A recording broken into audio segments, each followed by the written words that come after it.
The Southeast Idaho Paranormal Organization has come back to Montana once again. Tonight, we're here in Coolidge, Montana. Unlike Bannock, this town is 7,000 feet up in the mountains in the middle of nowhere. It actually takes a small hike to get to this location. Nobody lives here. Coolidge is totally abandoned, and as you can tell, a lot of the buildings are in shambles, no longer standing. There are stories in this area of cannibalism, of war, of death, of fighting. Are those stories true? Tonight, join us, the Southeast Idaho Paranormal Organization, as we investigate Coolidge, Montana.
Coolidge is a really neat location located in Montana. It is 7,000 feet above sea level. It's located up in a mountain range. When we went there, we really weren't sure what to expect, what we were going to find. But when we got up there, it was surprising to find that we have just this old town that once existed in the 1800s and up into the 1940s, up in the middle of nowhere. And this was late May, and there was still snow on the ground. It's very high up in the mountains, and even though it's summertime now and we went there during the summer, there's still snow in the mountains, and it's kind of a different feeling, and it's a very rugged place, and it gives you a perspective of what life may have been like when there were people in this town, and the hardships they had to go through, not just the mining hardships, but the weather and the actual site itself had to have been a very hard place to live. Getting to Coolidge, I think it was a very beautiful place. It's very creepy. Just being where it is, there's a lot of things that could happen. It's the creepiness of you never know what animal could pop out at you at any moment as well, but there's a lot of rich history up there. There's a lot of elements that just add to the creepiness. It is a very beautiful place, and I really enjoyed investigating there. Coolidge, Montana. It was another great opportunity to return to my home state. I always loved going back to Big Sky Country myself. Coolidge is interesting right from the get-go. As soon as you hike in, the half-mile hike, and you walk in, you start seeing these collapsed buildings, just one after the other, one after the other. The scariest part for me going up to Coolidge, Montana was probably the drive. It was a steep hill on the side with sharp corners with a fast driver.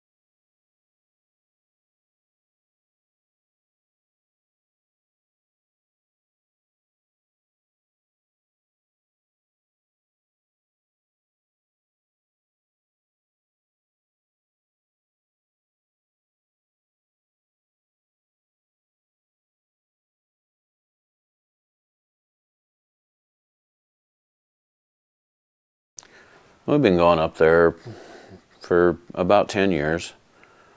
Just kind of go up there to explore. We like to do a lot of that in the old ghost towns and the old mining towns. We just kind of go up and look around the buildings and the cabins and imagine how the towns used to be back in the day when there was people living there. Well, it's an abandoned gold mine that was really prosperous, and there was a huge town there. Right, there's several cabins and buildings scattered before you get into the town that you notice kind of off into the woods. Several places where they mined. As you get into the main part of the town where most of the buildings are concentrated, there's a river that runs right through the center of town there. And then if you go over to the old mill and you go straight up the mountain from the mill, where the actual main shaft was that goes down into the mountain, there's a whole nother section on top of the mountain there where they had it looks like a couple mess halls and several cabins up there. And as you kind of venture out into the woods there's several holes in the ground where they've been out there mining. There's quite a bit up there still, actually. As I was walking through the buildings, I really noticed that the community was very compact. You'd go right outside of one of the doors and you'd find that they had started a mine maybe 10 feet in back of their back door. So again, these people really were, I mean, their lives were centered in their community, it was centered in their homes, and they only had to walk maybe 10 feet to get to where they were mining gold. So once we got up to Coolidge, it was really cool to get into the town and see all the old buildings. Most of them are falling down. You can't go into them. One of the things that I found really interesting was that in the area there are these great big gigantic areas of just tin cans and debris. One of the things that I really thought was neat about Coolidge is that a lot of the garbage that they discarded is still there. And they've left that so people can see. So there's almost like a graveyard of cans, and you can tell that they're very old and they've rusted, and many of them there's only parts of the can left. But it's not opened like we open our cans today. You can tell they've used a knife to cut a hole in the can. And when they were done with the cans, they would just open their back door and throw them out into the yard area. And so there's just a field of these old rusted cans, and it gives it a very interesting feel as you're walking through those cans and imagining these people in the winter where there's snows out there and throwing their cans just out the back door. As old west towns go, I imagine there was probably a lot of outlaws that went through there and a lot of different things happened there. So one of the reasons why we wanted to go to Coolidge is because I had heard very intriguing stories of possible cannibalism going on in the surrounding areas of Coolidge. Now, the cannibalism, if it ever happened, did not happen in the town of Coolidge, but further out in mines that were being mined by people who were not in the town. The story goes that further up on the mountain, they decided they didn't want to spend any time hunting for food or doing anything other than mining because their lust for wealth was so great.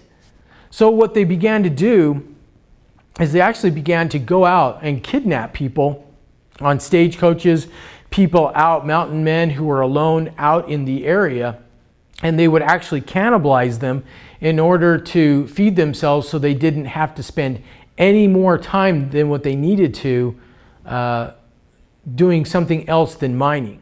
Now, are these stories true?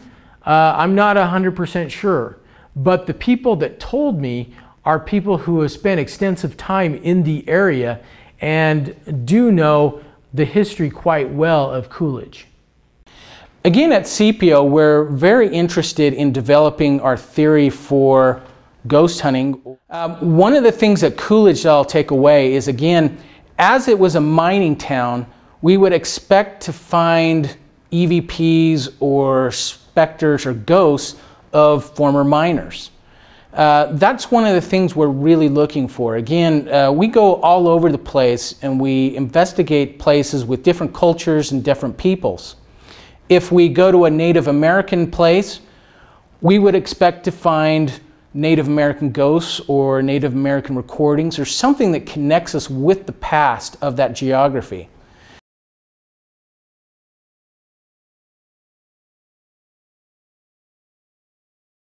Pretty big campsite. Yeah, it's just really spread out.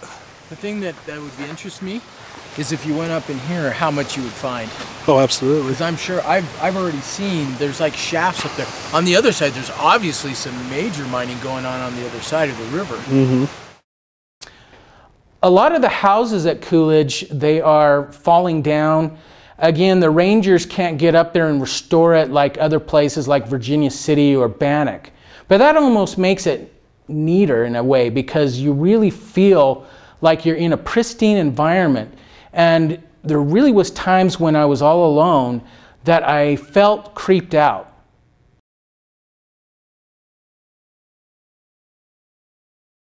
Well, we got a few kind of ghostly shots up there. We got the one, we came home and developed the film. We took them on an old-fashioned camera. And all the pictures were kind of dark and gloomy, even though it wasn't a dark and gloomy day. It seemed like there was always like fog in the pictures.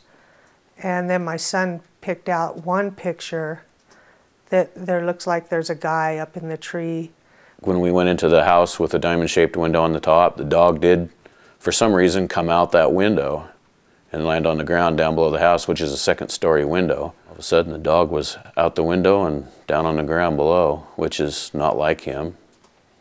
I don't know if he got scared, if something tossed him out the window, or what happened there, but he did end up going out the window, 2 stories up. I was scared he was going to break all 4 of his legs when he hit the ground, but it was like he just flew out and floated down, they said. And that was pretty weird when that happened. I mean, that's a long ways down.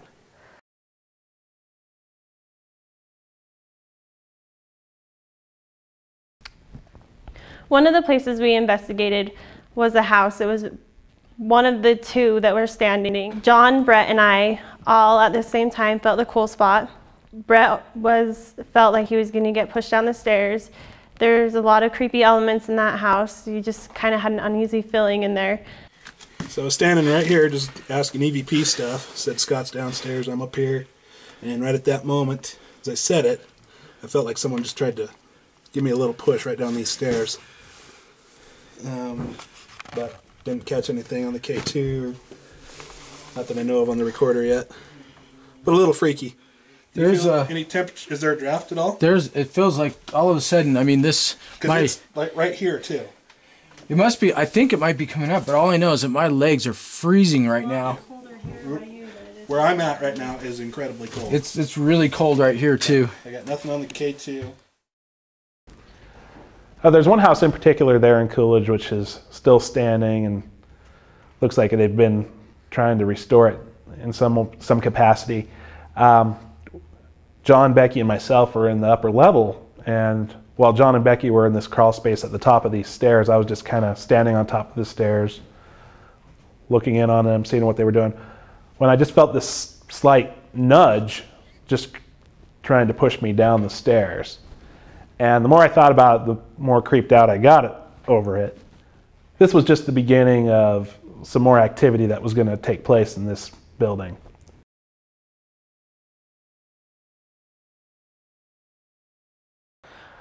Today is July 17th, 2010, but I was standing up on the 2nd floor, just a little bit past that window, the off-shaped window, when all of a sudden something grabbed and tugged at the back of my shirt, approximately right here, and just very firmly tugged twice, twice. I actually turned around thinking that it was going to be one of John's children. But of course I turned around and there was no one there. But of course it's been up in this 2nd floor loft that we've had a lot of our experiences here. Brett Yost again had a very similar experience with someone tugging or trying to push him down the stairs. So again, I don't know what's going on in this house, but definitely we seem to get a lot of activity here.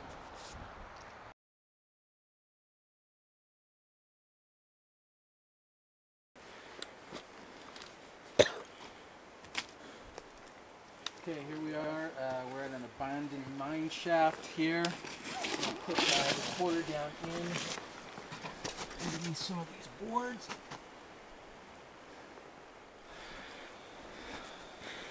Did somebody die here? Was someone murdered?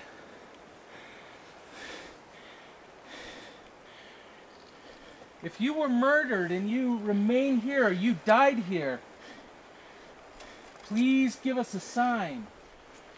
I saw a shadow back in that area, but it could have just been my imagination. But just up in those trees right there, it was like a black mass. Just kind of went from one tree to another. So I've kind of been seeing the same thing. Yeah, but that's like the most distinct. But it's always like up. We went to this collapsed mine shaft behind one of the houses there in Coolidge, and Scott and I began an EVP session. Scott felt like something had happened there, so we took a moment to get out our recorders. We set them down around this shaft in different areas. While we were conducting this EVP session, at one point Scott had asked a question, and at that very moment we got some noise from within inside that shaft.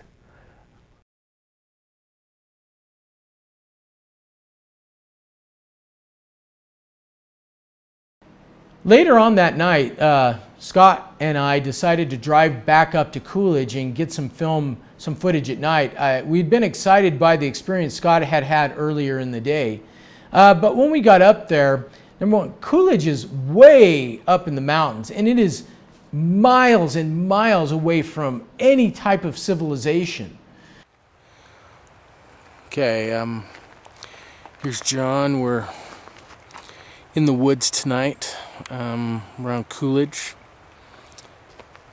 It is pitch black up here. Pretty dark tonight. You see the trees, stars.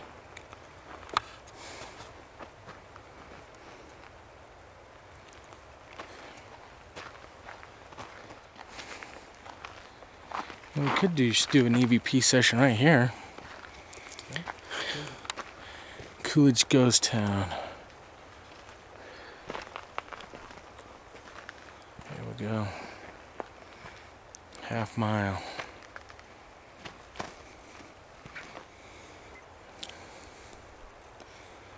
So Johnny's gonna put a recorder on the rock here. Okay.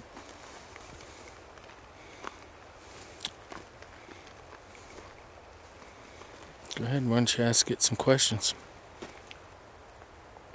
Okay, hello, my name is John, and this is Scott, and we're here in the woods tonight, all by ourselves, and we're wondering if there are any persons or presences here with us. We have a digital recorder here, which has a red light on it, and if you speak into it, it may be able to pick up your voice. And there is another device here that if you touch it or try to make your presence known with it, you can try and make it light up.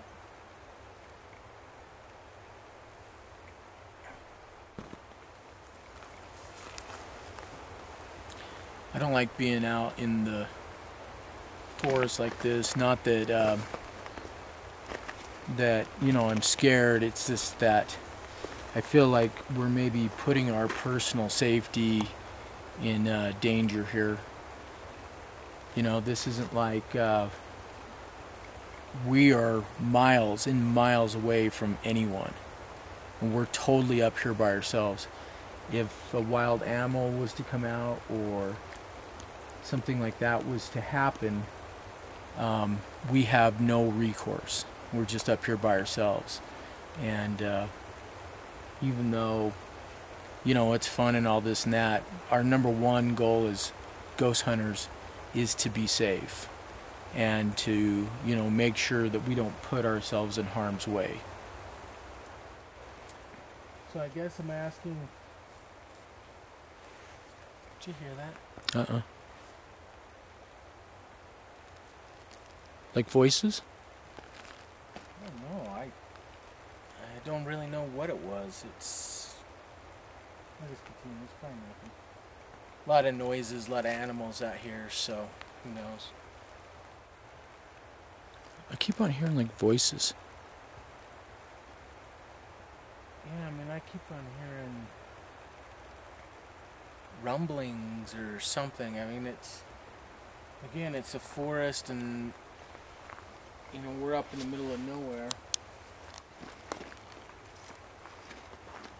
Okay, just a second. But, dude, I swear I saw a light up in those trees, up in the top.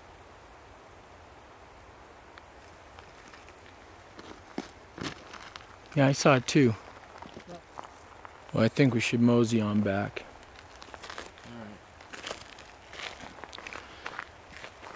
Like I said, it's very, very dark.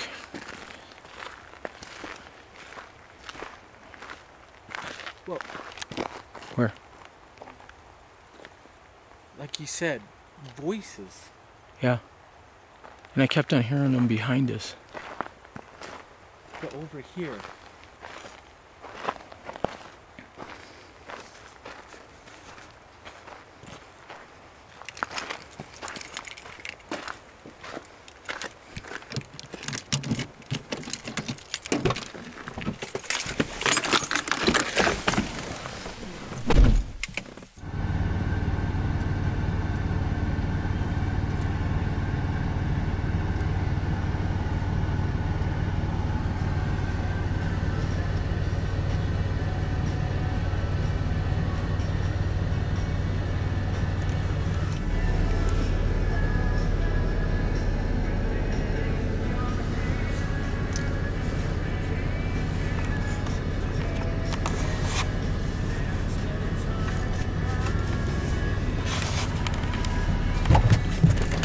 Get in. There's some walking, dude. Oh, get in.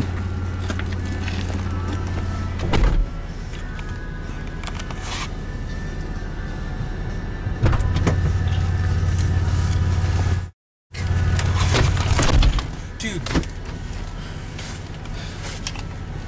There's somebody there.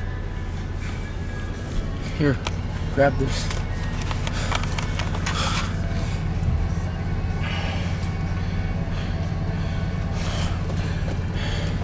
See anybody?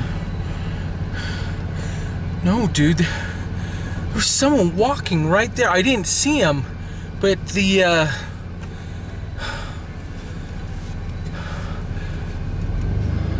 their footsteps. It was like whoosh, whoosh. Well, it could be an animal. That's the whole thing. John, look at that. That's weird. That was when I heard someone walking. Dude, what the f is that? Is it that same picture? Yeah. It's weird. That's the picture I took when I told you. My thing is that, you know, we do this for fun, but we can't risk our safety, you know, going out and just trying to catch something. And up here, it just doesn't feel right to me. And, you know, you got to follow your gut instincts because you don't want anything bad to happen. You know, we need a gun, yes. If I had a pistol, if I had a shotgun, if I had something like that, I might feel better about it. but we don't. I've got a machete. You know, Not even gonna kill a bear. no, that ain't gonna kill a bear. It's gonna piss him off real bad. And I sure would hate to take on a mountain lion with it.